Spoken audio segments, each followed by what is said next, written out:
So I was really fortunate to be given the opportunity to organise the England World Hope Forum. So for that, I really want to thank Lee Edelcourt and Philip Famano for asking me to bring together this patchwork of people, of changemakers, of commentators, of activists, and of designers. These are people that I care about, they're people that I admire, and they're people I didn't previously know in some cases, and use the forum as the reason to reach out to them and to ask them to participate. So for that, it's already had a really valuable outcome from organising this. So thank you so much. Of course, obviously, I knew about the World Hope Forum long before I was invited to organise this forum. I've enjoyed and admired many of the speakers in the past. But it wasn't really until I was asked to be the ambassador for England that I really thought about the meaning and the aim behind it. And it's right there in the name. It is the World Hope Forum. So it's about hope for our industry. It's about hope for a more sustainable future. And it's about hope that design can change our world. So my practice as a writer, as an educator, and as an activist has afforded me the luxury to question. And too often in fashion, we really don't have the time or the space to question what we do or how we do it. We're pressured into this single model and this ideal of how things are done. And what I tend to do through my work is to question that paradigm. And I question every single step. I question right from design inspiration to what happens to our clothing at the end of their lives when they're no longer wanted. Not just from a design perspective, although I am a designer, but from a communication and promotional perspective as well. I question how we define success, what markers we use to do that. I question what we consider luxury and heritage. I question the biases that are implicit within the system. And I question our individual responsibilities in the face of so many changes. So as a writer, an educator, and as an activist on sustainable fashion, I spend a lot more time talking about the ethics of our industry than I actually do about planetary ecology. And part and parcel of that is talking about diversity, inclusion, and representation. Because the Western fashion system operates within a system that is based on privilege. It was set up to reflect a single cultural perspective. And the problem is that that Western fashion system has been adopted worldwide. And it's a system of values, it's a system of preferences, and it's a system of biases, irrelevant where it is operating. And that disadvantages by default those outside of that narrow racial and physical ideal that it prioritizes. So it's a system that functions, for the most part, unseen because it functions behind the fashion calendar, behind the fashion shows and the press, and all of the other components that collectively make up that system. So it's a system that far too often isn't questioned by the industry, or for that matter, education, and who inevitably, their major focus is about producing inspirational product rather than the system behind it that supports it. And so in far too many cases, it just functions unseen in the background. So the mainstream fashion system is based on a very outmoded strategy. And that strategy dictates what constitutes success, as well as the route to achieve it in a very predetermined way. It identifies the timelines that a designer is expected to adhere to for creation, as well as production and showcasing their work, again in the form of this fashion calendar. It dictates what is considered success, and that's based on national and international proliferation and growth. It decrees the necessity to wholesale to certain key stores, and then it locks retailers into this system of sales forecasting with the inevitable response of overstocking and overordering so as not to lose sales. And it ties a designer to a system of trade shows and fashion weeks if they want to try and garner press coverage. All of our metrics are wrong. They've been determined by corporations and free market economy. that rewards return on investment instead of talent or skill. This isn't news. Lee Edelcourt voiced all of these concerns back in 2015 in her anti-fashion manifesto. This is a page from that manifesto. But despite some really high-profile exceptions to this, these problems still persist. So I prefer to focus on the small, on the beautiful, on the handmade and the considered, the things that are special and unique and not proliferated. So many of today's speakers embody that idea, and some of the others embody and honor the diversity of this city that I now call home, which is London. And it's a really rich country of diasporic experience that we are all enriched by. In fashion, far too often we have tunnel vision.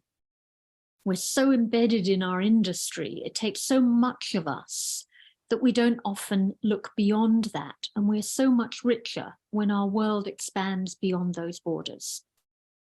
For far too long, fashion has set itself apart from the other design industries, and we've forgotten that design is intrinsically about problem solving through form and function. We focus so much on the form to the exclusion of the function. And in a world where so much is changing, we have to remember that design is fundamentally about doing something better or doing something smarter. It's not just about more stuff. It can't be. We have lived through incredible amounts of change in the past few years. We have come through a global pandemic, the climate crisis, which of course continues to persist, the Black Lives Matter and the Me Too movements, all of which have shifted our ethical center and collectively ushered in a new value system. George Floyd's murder and the subsequent Black Lives Matter movement brought the reality of living while Black and systemic racism to the world's attention. It forced all of us to recognize white privilege and to address bias and prejudice in our own lives, in our communities, and in our practice. There could be no more "I don't see color." You are either part of the problem or you're part of the solution. And the Me Too movement, that drew attention to the normalization of gender bias and abuse. As women, we know that gender bias has been so normalized cross-generationally that it's too often just considered part and parcel of being female. Expand that into the lack of diversity in our industry, not just on the catwalk, but in the boardroom. It's clear that we still have a very real problem. The appointment of Sean McGeer to take over from Sarah Burton at Alexander McQueen just a few days ago has resulted in all 6 of Kering's labels being exclusively under the creative direction of white men. This, despite the fact that most fashion is not only produced for women, it's made by them. Collectively, these shifts in our worldview have highlighted the need for systemic change in fashion and in education. And that is how my questioning of the mainstream system of fashion plays out in the classroom. So I was very fortunate to be invited by Kingston University to write and lead a new MA on sustainable fashion, not fashion design, but cross-disciplinary exploration across business and across practices. So the intention behind it was that it would explore opportunities for real tangible and meaningful change within the system of fashion. So prior to this invitation, I'd been grappling for many, many years about the best way to fulfill the need for incorporating sustainability into fashion education. And the outcome of that has been the development of a huge number of workshops and modules that were written for different universities around the world. There's an obvious value to incorporating sustainable thinking in every project and every program across an institution. Excuse me. But what I came to realize is that I've become this person that other programs and other universities invite in to give a talk about sustainability. So that they can effectively say, tick, did that, we've addressed sustainability, we have put it in our program, Sass came and done a talk, when the reality is it was a tick box exercise. And they weren't even scratching the surface of the challenges and the problems within sustainable design thinking. So that led me to where I am now and the development of this program and the invitation from Kingston to develop a whole new program. So with a focus on, there are obviously, within fashion design and fashion business programs, there are certain inherent problems with introducing sustainability within a program that's intended to focus just on design or just on business. So hence the development of this, because I felt that in order to affect systemic change in the fashion industry, it really required a paradigmatic shift in how we teach, in how we produce, in how we sell, and how we consume fashion. And for me, that meant writing a new program. So otherwise, you just can't get to the layers of complexity of the multiple impacts of fashion's interconnecting systems. And it leads to an oversimplification in understanding as well as in practice. So, and that reduces sustainability to a tick box exercise instead of transforming systems and organizations. And I specifically wanted that to be based on new markers of success. And so that's how this program came into being. So just quickly, the MA sets out to really challenge current thinking in sustainable fashion, and it's based on a values-led approach, and it requires critical thinking and problem solving. And it's intended to create systemic change and to encourage innovation and ethical solutions. So it's about replacing the existing system with something that is far more sustainable and more ethically based. So what I'd like to do is just share a few of the student outcomes that have come out of this first year of operation, and which we've just completed. We're now going into year 2. So one of the projects I want to highlight is where students worked directly with textile artisans around the world. Artisanship is very dear to my own heart. I spent many years working with, advising and volunteering at women's cooperatives and craft-based textile entities around the world. And so I think the rare skills that are handed down from generation to generation with imbued meanings and communicated through pattern, color and form are real true luxury. And I think the loss of every artisanal tradition is not just a loss to that community, a loss of a living, breathing culture ending up in just books and museums is an incredible sadness to me, not just to the community itself, but to all of us. And we know that it's also a lost opportunity. It's not just a sadness. So craft is the second largest employer in the developing world. So it's not just a vehicle to change lives, but it's a vehicle to potentially change economies. So for that reason, in the second semester of this program, students work directly with artisans from the global south, so in a project called Design for Social Impact. And they got to work through Nest in New York, who have a network of 15,000 artisans across more than 100 different countries. They got to work directly with communities to define what their needs were. This was very much design with, not design for. So this wasn't about them coming in and saying, we know what you need. This is about them listening and finding out what the needs were. So we brought in product from artisans from Colombia, Azerbaijan, Bangladesh, India, Guatemala. Students styled and photographed work. They developed websites. They developed social media feeds, brand books, all sorts of different outcomes.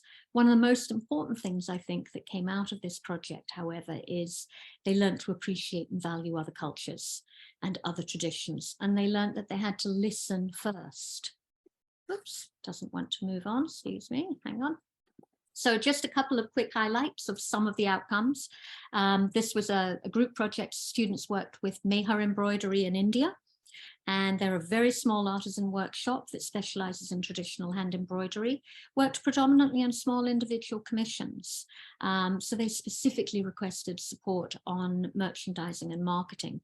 The students did incredible storytelling, some wonderful macro photography to showcase the range of products and work that the group did to showcase to prospective new clients to build that. So they told stories of these unique traditions on a really targeted social media plan, and helped and build a brand guide to help them sustain that over the long term. So another project work was with a Colombian brand called Natal Colombia, and that focused on photography and social media feeds. I'll skip quickly because it's one of the many reels that the students developed for their social media field. So final graduating project students went on to, and there was of course a myriad of work that came out of that.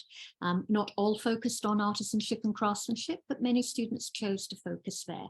This is one particular project that by a student called Jai Yi Lau, who focused on developing a children's board game to introduce them to the impacts of fashion on people and planet.